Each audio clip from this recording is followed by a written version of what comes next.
उपवास सोडण्यासाठी मस्तपैकी ही अशी थाळी रेडी केली होती। कशी रेडी केली होती आणि किती मिनिटात केली होती ते मी तुम्हाला सगळं सांगते। तर पहिल्यांदा तर इथे मी मुगाचं वरण लावायला घेतलं होतं। सो एका भांड्यामध्ये मी मुगाची डाळ घेतली, एका भांड्यामध्ये तांदूळ घेतले, स्वच्छ धुवून घेतले, त्यानंतर पाणी टाकून घेतलं त्याच्यामध्ये आणि दोन्ही याच्यात मी मीठ टाकून घेतलं चवीपुरतं। त्यानंतर इथे कुकर लावायला घेतला होता। मग पहिल्यांदा मी भाताचं भांडं ठेवलं, त्याच्यावर डाळीचं ठेवलं आणि मग मस्तपैकी कुकर लावून दिला।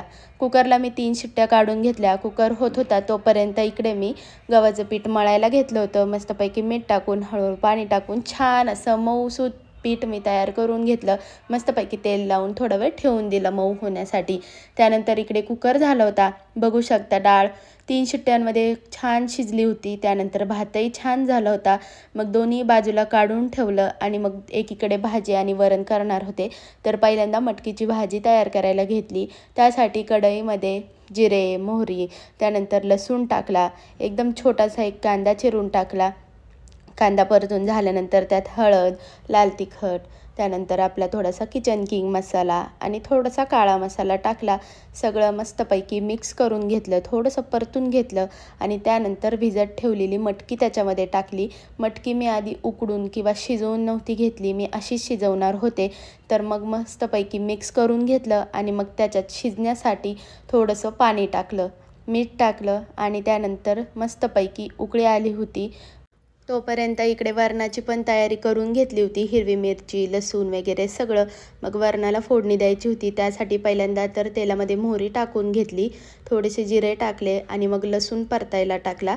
लसूण थोडासा परतून झाल्यानंतर हिरवी मिरची आणि एकदम थोडीशी कोथिंबीर टाकली, छान लागते वरणामध्ये म्हणून।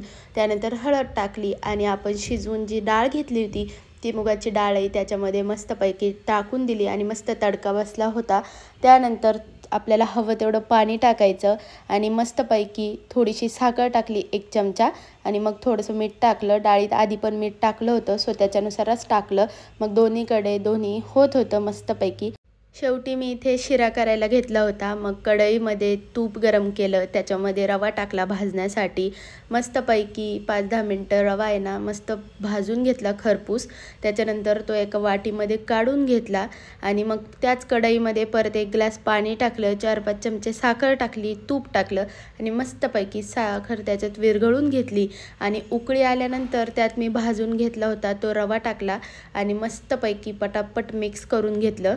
तर तुम्ही इथे म्हणाल की रवा खूपच पातळ केला होता, तर पातळ याच्यासाठी ठेवला होता की चपात्याही बाकी होत्या, मग तोपर्यंत तो एकदमच घट्ट होऊन जातो। सो थोडासा मी त्याला पातळ ठेवलं होतं, कारण परत एकदा ताट वाढण्याच्या वेळेस मी त्याला गरम करणारच होते। सो इथे बघू शकता छान असा रवा झाला होता। आमच्या दोघांना पण ना हा शिरा इतका आवडला, पण मी एकदम थोडा बनवला होता कारण त्याच्यात साखर असते आणि साखर खूप खाल्ल्याने चांगलं नसतं, त्यासाठी। मग मस्तपैकी चपात्या बनवून घेतल्या आणि मग ताट वाढायला घेतलं। पहिल्यांदा तर मी इथे ताटामध्ये चपाती ठेवली, त्यानंतर वरणाची डिश ठेवली, मग शिरा ठेवला आणि मस्तपैकी असा गोल भात ठेवला।